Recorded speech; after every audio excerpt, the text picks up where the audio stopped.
할렐루야. 하나님의 나라가 독일과 우리 가스벨 교회 현장에, 특별히 우리 성도들 예배하는 현장에 임하는 그런 축복의 한 주간이 되기를 바랍니다. 제가 한 주간 계속 좀 이렇게 지금도 몸이 좀 안 좋은 상태에 있습니다. 그래서 여러분 많이 기도해 주시고, 지난 주간에 여러분이 예배 후에 저를 위해서 기도했다는 이야기를 듣고 너무 감사하고요. 사실 사람이 그런 것 같아요. 우리가 이렇게 조금 몸이 아프다든지 내가 어려운 일을 당했을 때에 기도하는 분들이 있다는 사실이 굉장히 힘이 되어집니다. 여러분, 그죠? 이게 굉장히 중요한 백그라운드이기 때문에 특별히 오늘도 저는 한국에서 설교합니다만은 독일에 있는 여러분들과 함께 중요한 언약적으로 이렇게 소통하는 그런 축복의 주일이 되기를 예수님 이름으로 먼저 축원을 드립니다. 여러분, 우리가 진짜 의미를 모르고 하는 모든 신앙생활은 결과적으로 종교생활이 됩니다. 그죠? 우리가 종교생활을 하게 되면 몇 가지 현상이 생기는데요. 첫째는 종교생활은요, 의미를 모르고 하기 때문에 뿌리가 약합니다. 뿌리가 약하면 금방 흔들리고 갈등하게 됩니다. 뭐 조금만 옆에서 이렇게 뭡니까 누가 이렇게 건드려도 이 뿌리가 약하면요 금방 넘어지거든요. 그 종교생활 자체는요 그게 별로 그렇게 지속할 수가 없습니다. 뭐가 제대로 되어지지 않습니다. 자, 그리고 이제 두 번째는 뭐냐니까 종교생활은 그 자체가 생명이 없는 것이기 때문에 아무리 열심히 해도 생명의 응답들이 일어나지 않습니다. 여러분, 그 생명은 그 안에 살아있기 때문에, 그죠? 그렇기 때문에 지금은 이게 뭐 별거 아닌 것처럼 보여도 생명은 결과적으로 그 안에 많은 영적인 운동들이 일어나는 것이기 때문에 시간이 지나면 반드시 열매가 나오는 것입니다. 그런데 종교생활은 생명 없는 것이기 때문에 응답들이 되지 않습니다. 저는 그런 것들을 많이 봅니다. 그리고 이제 이 종교생활은요, 이제 세 번째가 뭐냐니까 사람들이 영적으로 무지하기 때문에 종교생활을 하면서 그게 맞는 줄 알아요. 그리고 계속적으로 하다가 나중에 타인과 후대들에게 틀린 그런 내용에 영향을 주는 것입니다. 그 사람들이 틀린 내용으로 이끌림을 받는 그런 아주 어떻게 보면 무서운 결과가 올 수 있습니다. 대표적으로 바리새인들이 그랬죠. 바리새인들, 그죠? 그 사람들이 이제 그걸 모르고 하기 때문에 자기도 죽고 남도 죽이면서 결국은요 뭐냐니까 그게 이제 그게 옳은 줄 알고 더 열심히 하는 겁니다. 응답이 안 되어지면 그게 자기들이 열심히 안 해서 그런 건 줄 알고 또 더 열심히 하고 이렇게 하다가 나중에 완전히 자기도 망하고 남도 죽이는 그런 결과가 오는 것입니다. 여러분, 우리가 살아가다가 가정적으로, 경제적으로, 또 심지어는 우리 어떤 육신적으로 이렇게 어려움들이 올 수 있습니다. 여러분이 어려움이 있다고 했을 때는요, 내가 정확하게 회복하는 과정을 밟아가야 되지 여러분이 무조건 열심히 하면 안 됩니다. 이미 어려움 왔다는 말은 뭔가가 이미 내게는요 틀렸다는 거거든요. 뭔가 지금 잘못됐다는 말입니다. 우리가 정확하게 진단을 하고 이 진단을 해서 잘못된 그 요소를 제거하고 하는 이런 과정을 거쳐가야 되지, 우리가 어려움 당했다고 말입니다. 무조건 이렇게 뭡니까 사람을 찾거나 인간적인 세상의 그 방법들을 우리가 더 동원을 하고 뭐 무조건 열심히 하면요 그러면 나중에 점점 더 어려워집니다. 그래서 지금 6월 달에 특별히 우리가 어려움을 당하고 문제를 당하는 사람들이 어떻게 우리가 회복을 할까? 그죠? 또 회복을 하려고 하니까 내가 지금 힘이 없고 능력이 없단 말입니다. 그런 경우에는 내가 어떻게 해야 될까 하는 이런 중요한 회복의 메시지를 우리가 듣고 있습니다. 그래서 지난주에는 뭐라 했습니까? 스스로 우리가 회복할 힘이 없는 것이 너무나 당연한 아닙니까? 내가 힘이 없기 때문에 내가요 문제 당한 거 아닙니까? 그렇기 때문에 제일 처음에는 뭐냐, 발판과 배경부터 든든히 만들어야 된다. 누군가 발판이 되어서 내가 디딤돌이 될 수 있도록요 발판이 되어주고, 또 누군가 뭡니까 배경되어서 내가 도움을 얻을 수 있도록 배경되어줘야 되지 않습니까? 그래서 하나님이 이스라엘 백성들을 보고 바벨론 포로에서 돌아갈 때에 제일 처음에 하나님이 명령하신 게 그 뭐냐니까 너희들이 예루살렘에 돌아가거든 성전부터 재건을 해라, 그렇게 말한 겁니다. 그래서 이 작업을 위해서 스룹바벨 이하 첫 번째 그룹들이 돌아왔다고 했지 않습니까? 이 성전이 바로 뭐냐니까 하나님의 언약을 상징하는 건축물로서 이것을 상실했을 때 결국은 뭡니까? 외적들이 쳐들어오고 성전들이 무너지고 결국 뭡니까? 이스라엘 백성들과 후대까지도 완전히 포로가 되었습니다. 이게 이겁니다. 그럼 하나님의 언약이 뭐냐? 하나님의 언약을 상징하는 건축물이 바로 성전이라. 이 말은요, 하나님의 언약은 다른 거 아닙니다. 하나님의 언약은요, 내가 너희들과 함께 하겠다 이 말입니다. 내가 누구냐 말입니다. 내가 너희들과 함께 하겠고 너희들의 모든 문제를 내가 해결하겠고 내가 너희들을 진짜 나중에 성장시켜서 내가 원하는 나의 뜻을 너희들 통해서 이루겠다 하는 것이 바로 그게 하나님의 언약입니다. 이게 바로 나중에 그리스도를 통해서 성취되었습니다. 내가 너희를 살리겠다. 그리고 내가 성령으로 너희와 함께하면서 뭡니까? 너희를 세계복음하는 그 일에 내가 너희를 인도하고 너희를 쓰겠다 하는 그 이야기입니다. 바로 그리스도를 통해서 이루어진 그 역사와 나중에 뭡니까? 이 그리스도가 십자가를 지시고 성천하신 이후에 성령께서 오심으로 이루신 그 역사를 말하는 겁니다. 그게 바로 성전이 의미하는 바다 이 말입니다. 하나님은 바울팀을요, 나중에 에베소 사역을 마무리할 그 점에 내가 너희를 로마로 보내겠다. 이 계획을 하나님이 말씀하면서 바로 이 성전이 상징하는 하나님의 언약의 눈을 가지고 너희들이 로마를 한번 봐라. 로마는 지금요, 정치, 경제, 사회, 문화를 볼 때에 세상적으로 굉장히 뭡니까? 대단하죠. 그죠?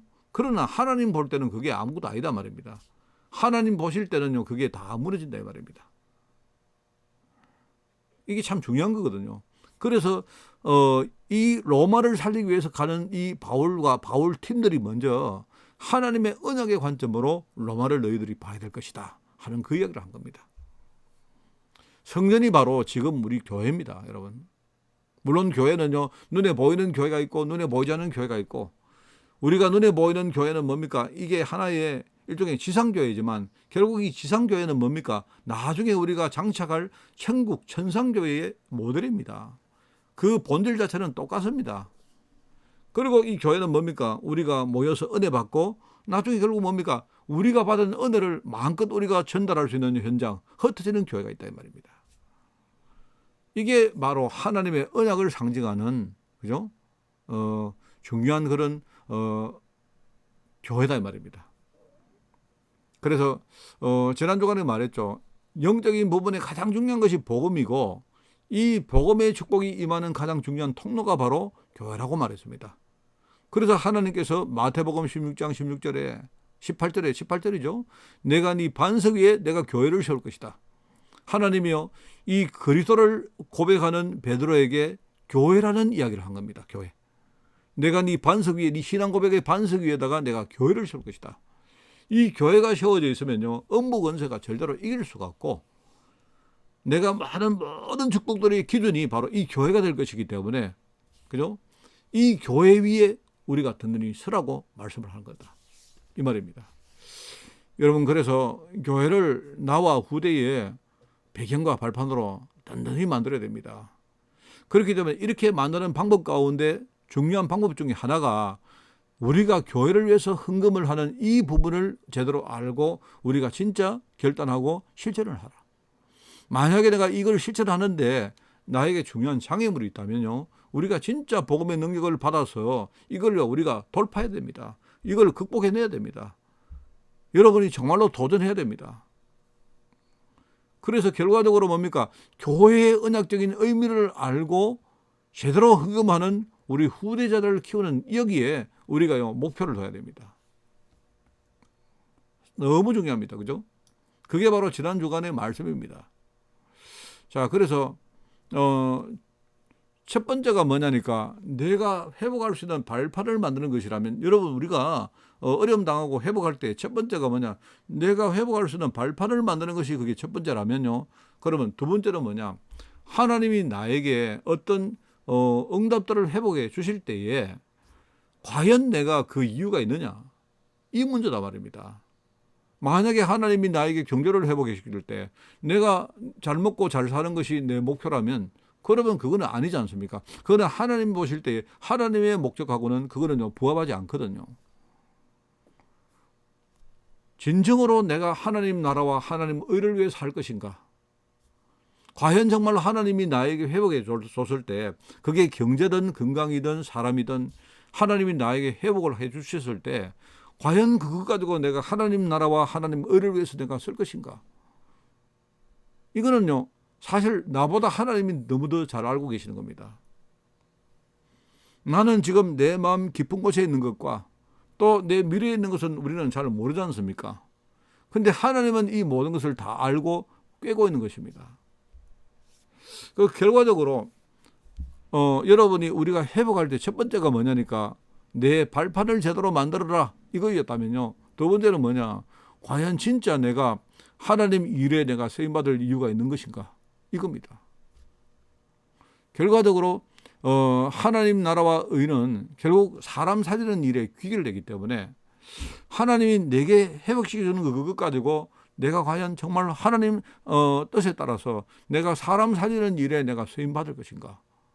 그러면 하나님이 당연히 회복을 시키신 겁니다.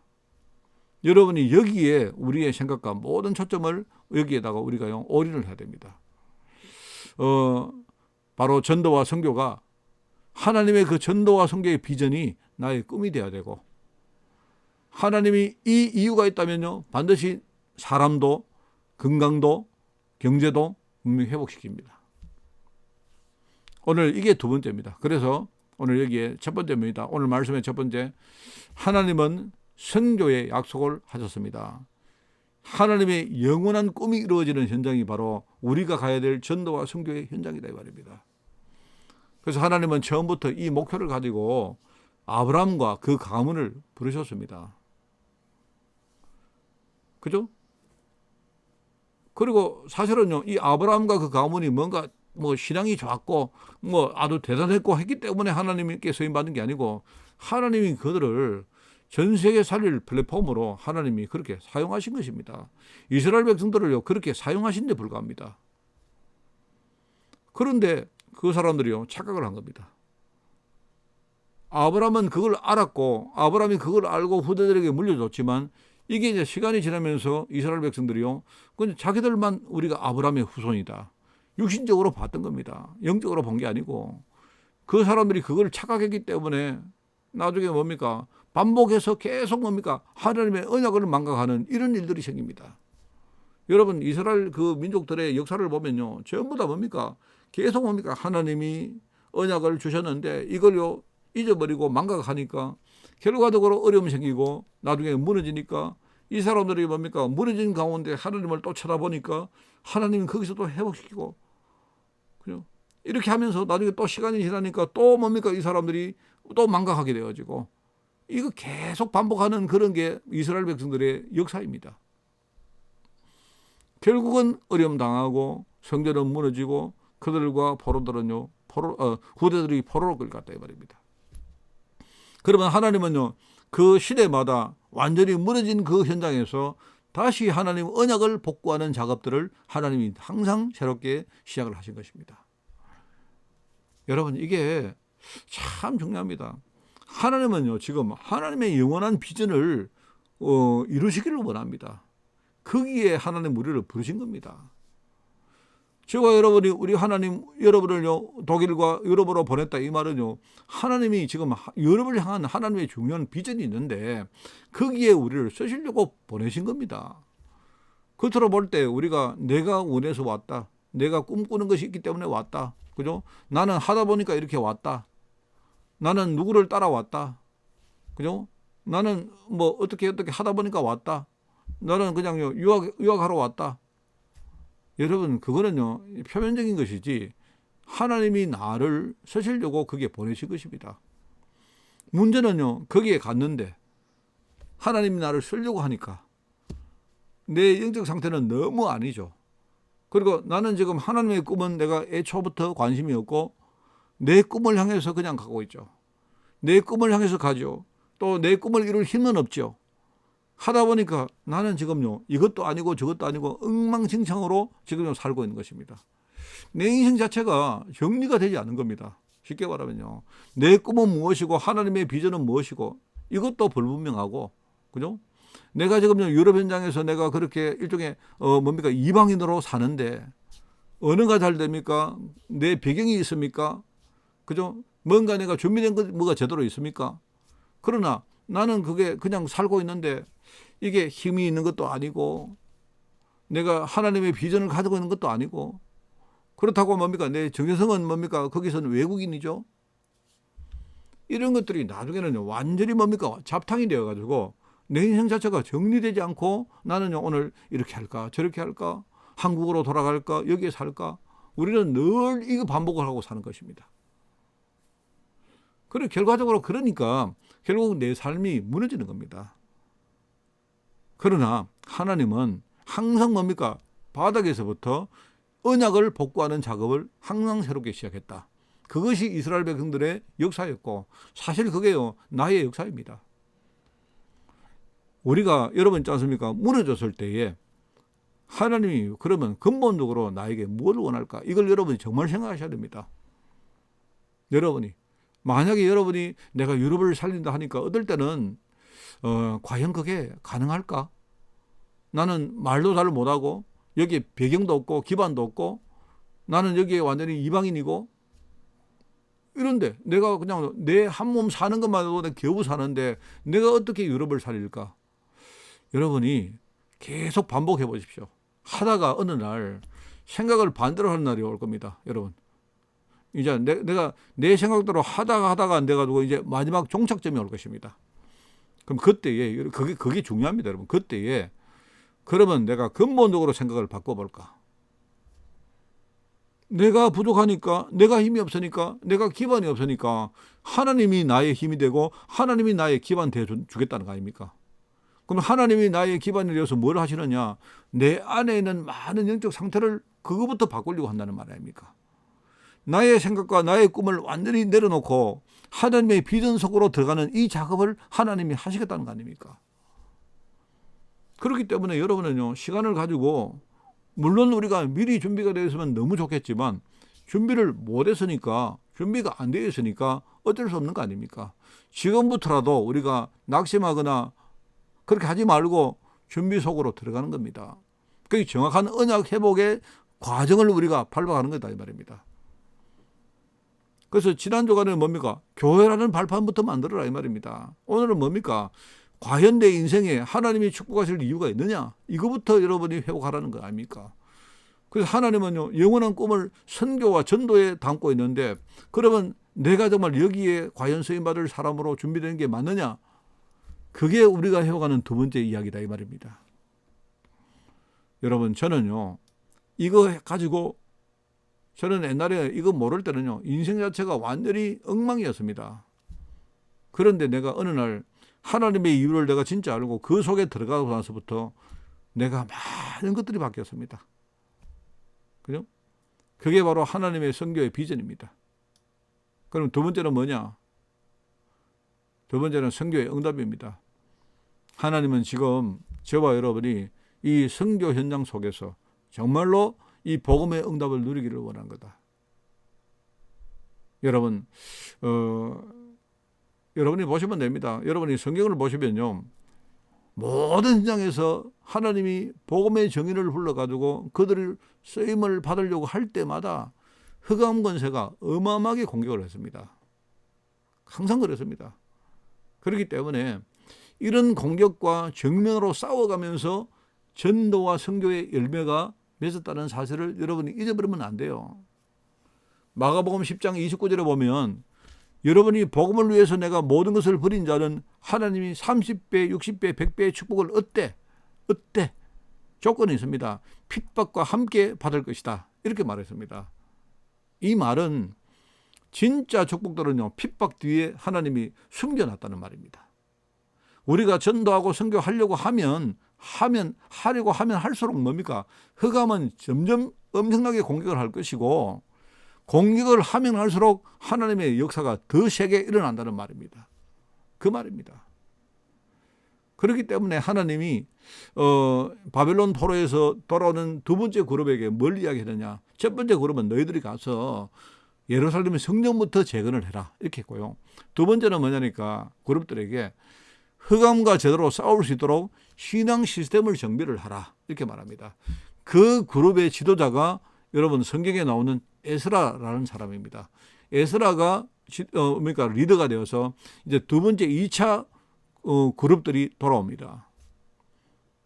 돌아와서 말입니다. 많은 그 신앙 규례와 또 성전 제도 이런 것들을 그때 정비를 합니다.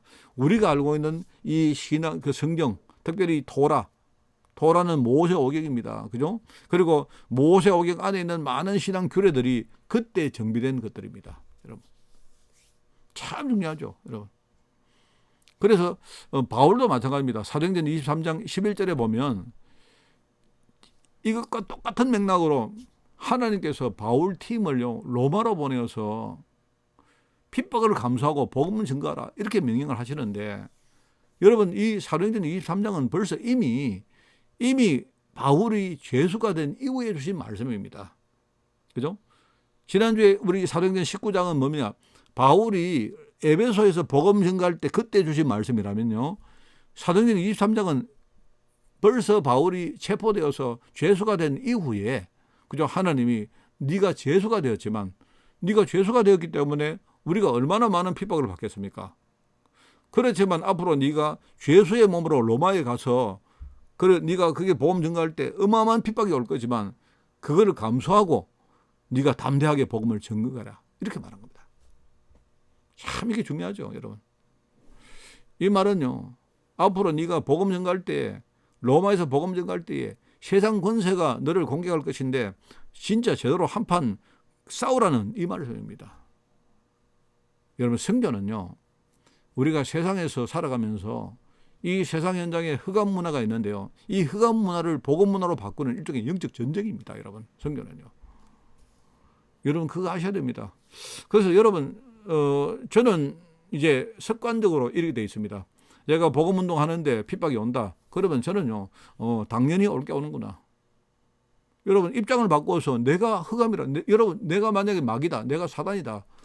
그러면 지금요 현장에서 복음 전가하면요 내가 사단이면 당연히 나는요 뭐 10배 100배 공격하겠습니다. 집에서 여러분 가만히 노는 사람을 공격할 이유가 없지 않습니까? 언약을 모르고요 헤매고 있는 사람을 공격할 이유가 뭐 있습니까? 그 사람은 가만히 놔둬도 헤매고 있을 것인데, 제대로 언약 알고 믿음 가지고요 자기를 살리고 교회를 살리고 진짜 기도하는 종들이 있다면, 진짜 헌하는 종들이 있다면요, 내가 마귀라면요 나는요 총력을 다해서 공격을 하겠습니다. 당연한 거 아닙니까? 저는 그렇기 때문에 내가 복음을 전가하고 내가 믿음의 길을 갈 때에 사단이 공격을 하면요 그건 당연히 올 것이 오는구나, 저는 그걸 생각합니다. 아, 왜 이럴까? 이게 아니고요, 당연히 올 것이 오는구나, 그건 당연하다. 사단 입장에서는 지극히 당연하다. 사단이 계속 그렇게 공격할 것이기 때문에 성령께서도요 지금 나와 함께 계시면서 당연히 그 사단과 싸우는 준비를 하고 계시는 것입니다. 여러분 코로나 사태 이후에 여러분 지금 전 세계 특별히 한국 교회가요 일종의 선교 역량이 굉장히 약화됐다는 이야기를 듣고 있습니다. 선교 역량은 다른 거 없죠. 뭐 딴 게 있겠습니까? 뭐 그냥 있는 이야기 그대로 하면요 딴 게 아니고 돈이 없다는 말입니다. 돈이.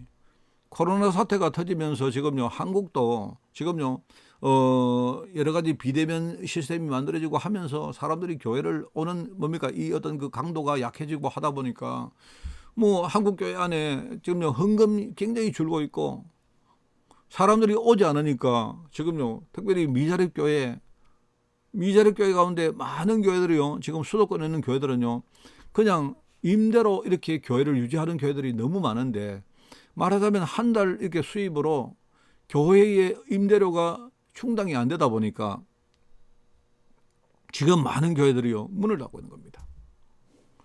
코로나 사태가 터진 이후에 이제 사람들은요 전부 다 뭐냐니까 이렇게 여러 가지 시설과 뭐 여러 가지 뭡니까 어떤 뭐 우리 뭐랄까요 일종의 이제 교회 안에 있는 여러 가지 어떤 환경이나 그죠? 교회 안에 여러 가지 뭡니까 이런 질병을 대처하는 이런 여러 시스템들을 사람들이 이제 생각하는 겁니다. 하다 보니까 점점 사람들이 뭡니까 조그만한 교회, 미자립 교회, 돈이 없는 교회, 시설이 안 좋은 교회는요 이제 더 안 가는 그런 경향이 생기는 겁니다. 지금요 소리 소문 없이 많은 교회가 한국 교회가요 무너졌습니다. 이게요 한때 우리 한국이 8만 9만 개 가던 교회가 코로나 사태가 터지면서 지금 이 아예 지금요 카운트가 되지 않을 만큼 이 많은 미자 교회가 문을 닫았습니다. 지금 한국 교회가 저도 잘 모르지만요 한국 교회가 이제 카운트하는 많은 뭡니까 어떤 단체에서 이렇게 두면 이제는 한국 교회가 10,000개, 20,000개 밑으로 내려갈 가능성이 있다 하기 때문에 지금요 한 6만 개 교회를 우리가 회복할 운동을 해야 된다. 이 말은요 이미 한 3만 개, 4만 개 교회 정도로 갔다는 말입니다. 지금 불과 얼마 전만 해도요 한국 교회가 한 10만 교회가 됐다고 이야기했습니다.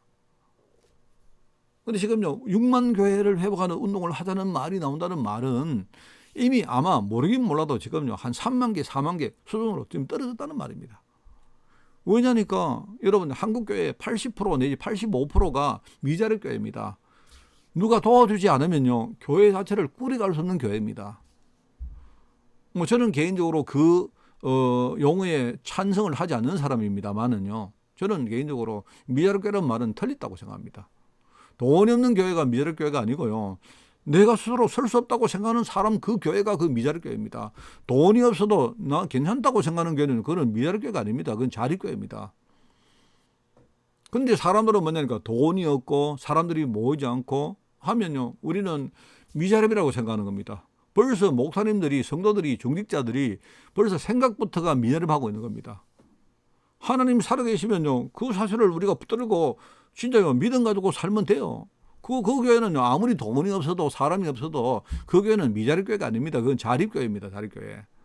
근데 아무리 돈이 많고 아무리 사람이 많이 모여도 큰일 났다 어떻게 할까 우리가 벌벌 떨고 있으면요 그거는 미자립 교회입니다. 여러분 생각이 벌써 미자립이 되다 보니까 그 생각의 결과가 현실화되는 겁니다. 응답되는 겁니다. 응답되다 보니까 결과적으로 교회에 사람이 안 모이고 그 재정은요 약화되어지고 그 교회가 말입니다. 전전긍긍하는 겁니다. 하다 보니까 결과적으로 뭡니까? 교회가 약화되어지고 사람은 모이지 않고 점점 큰 교회로 더 사람들이 몰려가고 이렇게 하다 보니까 결과적으로 한국 교회가 그죠? 자기 교회도 이렇게 뭔가를 자기들이 유지를 못하니까 선교를 생각할 수 있는 그런 공간들이 이제 완전히 약화되는 겁니다. 그러니까 선교사님들이 후원이 안 들어오니까 국내로 컴백을 하는 선교사들이 많이 늘고 있다는 이야기입니다. 근데 제가 겉으로 볼 때는 그 참 불행스럽고 참 우리가 걱정스러우라고 말할 수 있지만 한편으로는요, 이제는 우리가 새로운 선교 패러다임을 만들어야 될 때가 왔다. 그동안 우리가 미래를 보지 못하고 제대로 준비를 못하다 보니까 이제 이런 사태가 오니까요, 이렇게 되는 겁니다. 여러분, 국내의 전도 방향도 이렇게 틀어야 됩니다. 제대로 눈을 열지 못하면요, 결국은 기업이든 심지어 교회든 결국 전부 다 도태되는 것입니다. 저는 정말 하나님께서 주신 어떤 그 생각이 뭘까? 저는 늘 생각하면서, 특별히 저는 우리 한국의 농촌에서 그 교회를 내가 섬기고 있다 보니까요, 농촌에 지금요 젊은 사람들이 한 5년 만에요 거의 눈에 볼 수가 없을 정도입니다. 지금요 아이가 거의 태어나지 않습니다. 지금 농촌은요 너무 심각합니다. 그러면 하나님 계획이 뭘까? 저는 하나님이 우리 교회에 주신 계획이 뭘까? 제가 지금요 우리 독일의 가스펠 교회 또 담임 목사를 맡았지만 하나님은 우리 가스펠 교회에 주신 계획이 뭘까? 늘 저는 생각을 하고 인도받으려고 애를 씁니다. 저는 그래서 10가지 발판 이야기를 할 때에 저는 하나님의 절대 주권이라는 그걸 가지고 일종의 그게 이제 전도자의 믿음 아닙니까? 그 전도자의 믿음을 가지고 나의 지나간 것들과 지금 있는 많은 것들을 봅니다. 하나님이 전부 다 절대 주권 안에서 주신 것이기 때문에. 그죠?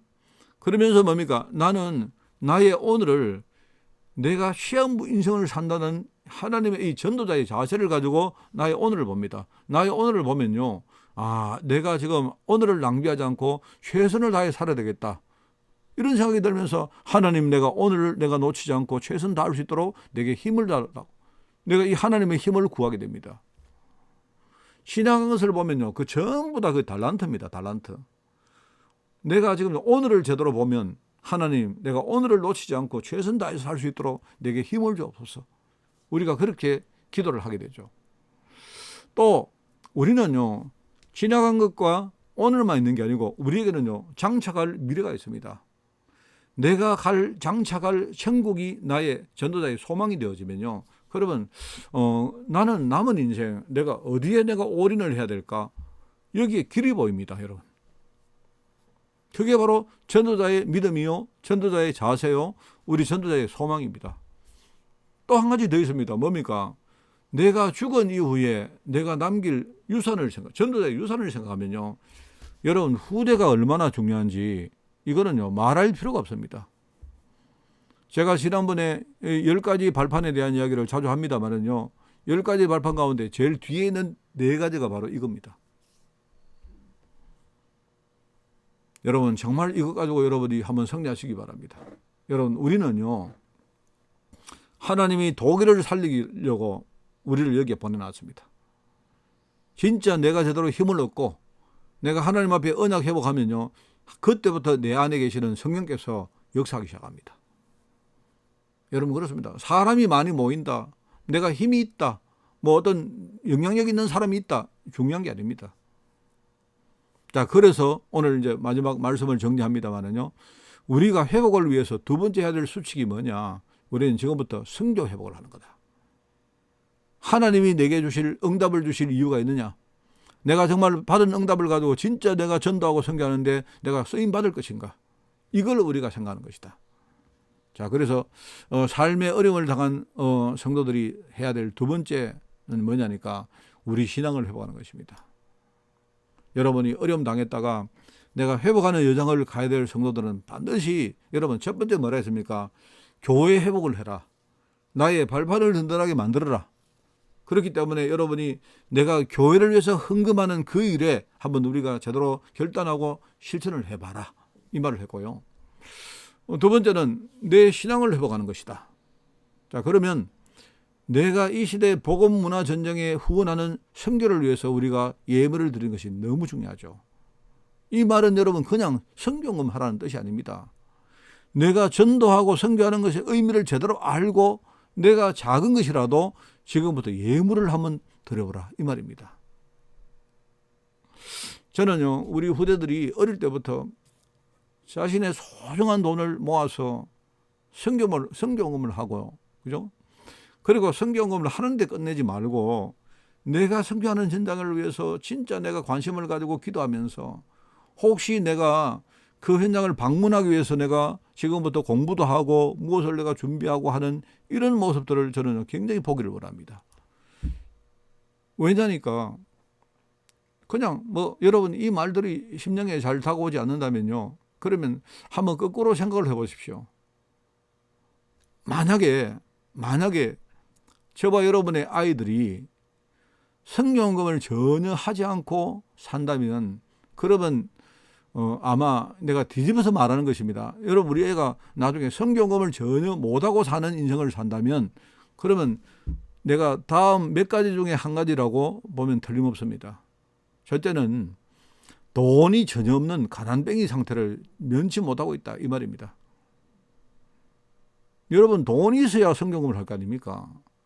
성경금을 못한다 이 말은요, 이미 돈이 전혀 없다 이 말입니다. 가난뱅이를 면치 못하고 산다 이 말입니다.